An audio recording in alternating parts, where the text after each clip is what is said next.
Sir sir sir Anil అలా వెనక్కి వచ్చి సార్ వెనక్కి వచ్చి నేడు సరిపోతుంది వెనక్కి లెవెల్ చేసుకుని వెనక్కి వచ్చి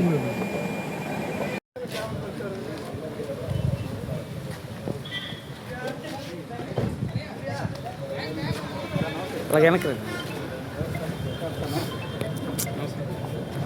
వెనక్కి రాదు చేపి తోస్తాం ఎందుకు రాజు కెమెరా వెనక్కి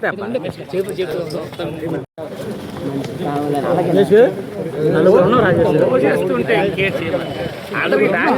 వస్తే నాకు అర్థం కాదు కానీ నువ్వు రాయేసి రాయేసి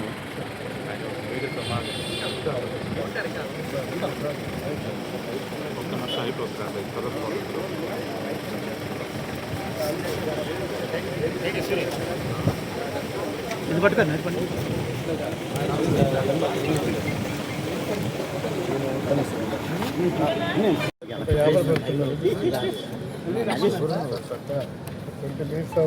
తర్వాత ఏదైనా కానీ బాబు కొంచెం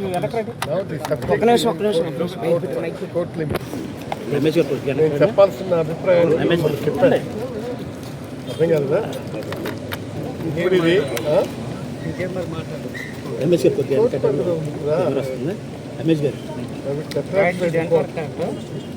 ఇన్వెస్టిగేషన్లో ఉంది కాబట్టి దయచేసి ట్రై టు అండర్స్టాండ్ మెథడ్ ఇది మీరు అర్థం చేసుకోవాల్సిందిగా కోరుతున్నాను. 20 minutes ఏదో బయటికి వెళ్ళి వస్తూ ఉన్నాను ఏదో పని మీద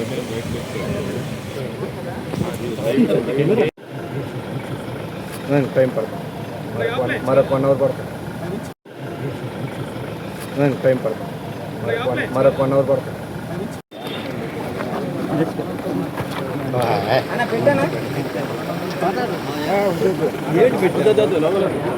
ఎందుకు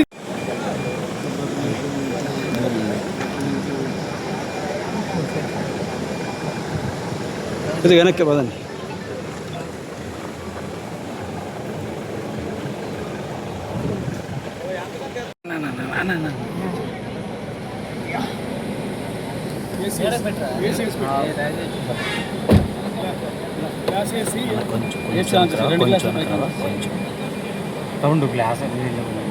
సార్ సార్ సార్ అనిల్ అలా వెనక్కి వచ్చి సార్ వెనక్కి వచ్చి నేడు సరిపోతుంది వెనక్కి లెవెల్ చేసుకుని వెనక్కి వచ్చి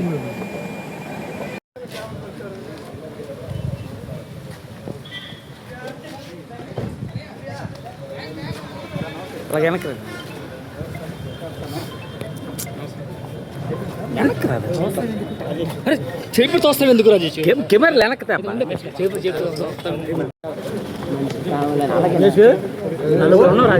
చేస్తుంటే వస్తే నాకు అర్థం కాదు కానీ నువ్వు రాయేసి రాయేసి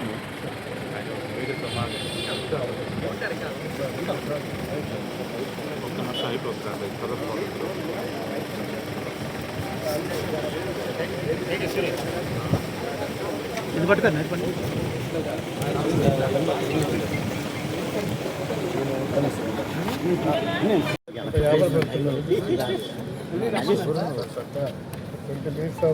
తర్వాత ఏదైనా కానీ బాబు కొంచెం వెనక్కి చెప్పాల్సిన అభిప్రాయం చెప్పండి అర్థం కదా ఇప్పుడు ఇది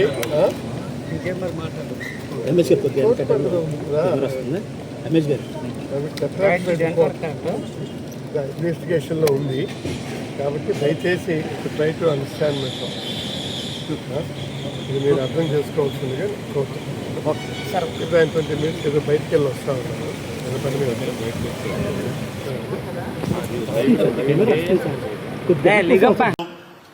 ఈనాటి ఈ కార్యక్రమానికి ముఖ్య అతిథులుగా విచ్చేసిన మనందరి ప్రియతమ నాయకులు రాష్ట్ర మానవ వనరుల అభివృద్ధి శాఖ మంత్రులు తెలుగుదేశం పార్టీ జాతీయ వర్కింగ్ ప్రెసిడెంట్ నారా లోకేష్ గారికి, అట్లాగే మంత్రి గారు టీజీ భరత్ గారికి, మిత్రులు కేఈ శ్యామ్ గారికి, కలెక్టర్ గారికి, టాటా పవర్, అట్లాగే సుజలాన్ యాక్సిస్ వీళ్ళందరూ కూడా ఉమ్మడిగా ఈ ప్రాజెక్టులను ఏర్పాటు చేస్తూ ఉన్నారు. చాలా సంతోషం.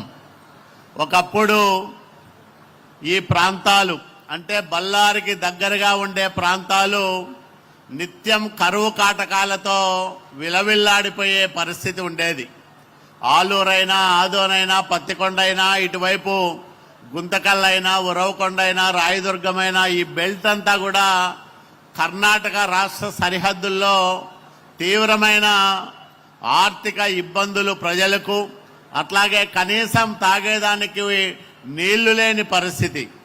కానీ మన నాయకుడు చంద్రబాబు నాయుడు గారు వచ్చిన తర్వాత రాయలసీమ ఒక కొత్త భవిష్యత్తు దిశగా తన ప్రయాణాన్ని సాగిస్తూ ఉంది.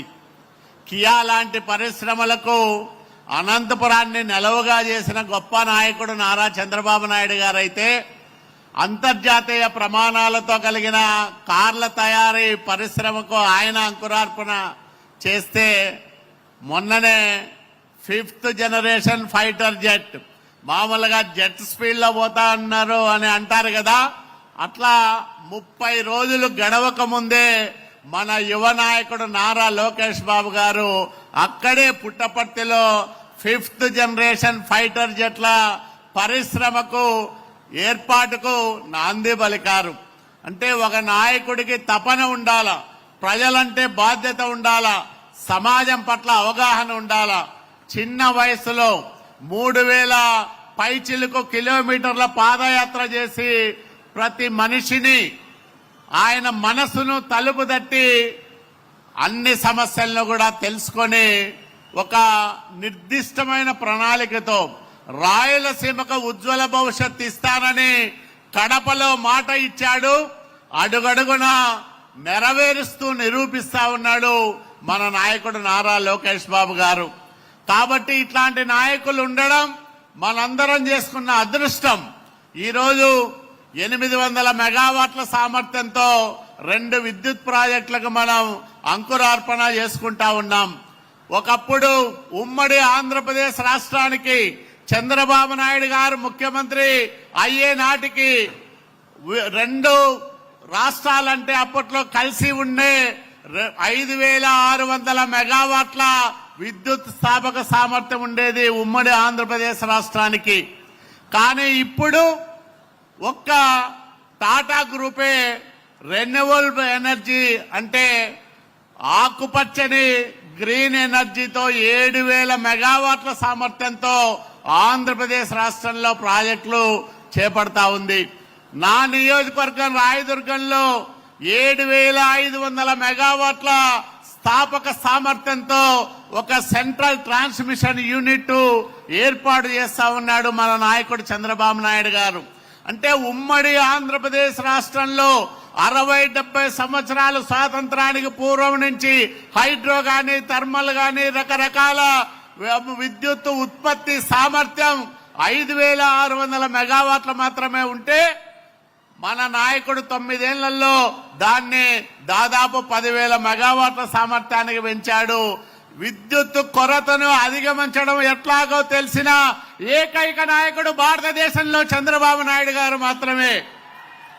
అనుకోని పరిస్థితుల్లో ఆంధ్రప్రదేశ్ రాష్ట్ర విభజన జరిగితే 2014లో ముఖ్యమంత్రి అయ్యే నాటికి 22.5 మిలియన్ లోటు విద్యుత్ లోటుతో ఈ రాష్ట్రం ఏర్పాటైతే జూన్లో ఆయన ప్రమాణ స్వీకారం చేస్తే డిసెంబర్ నాటికే మిగులు విద్యుత్తున్న రాష్ట్రంగా ఆంధ్రప్రదేశ్ రాష్ట్రాన్ని తీర్చిదిద్దిన నాయకుడు మన నాయకుడు నారా చంద్రబాబు నాయుడు గారు.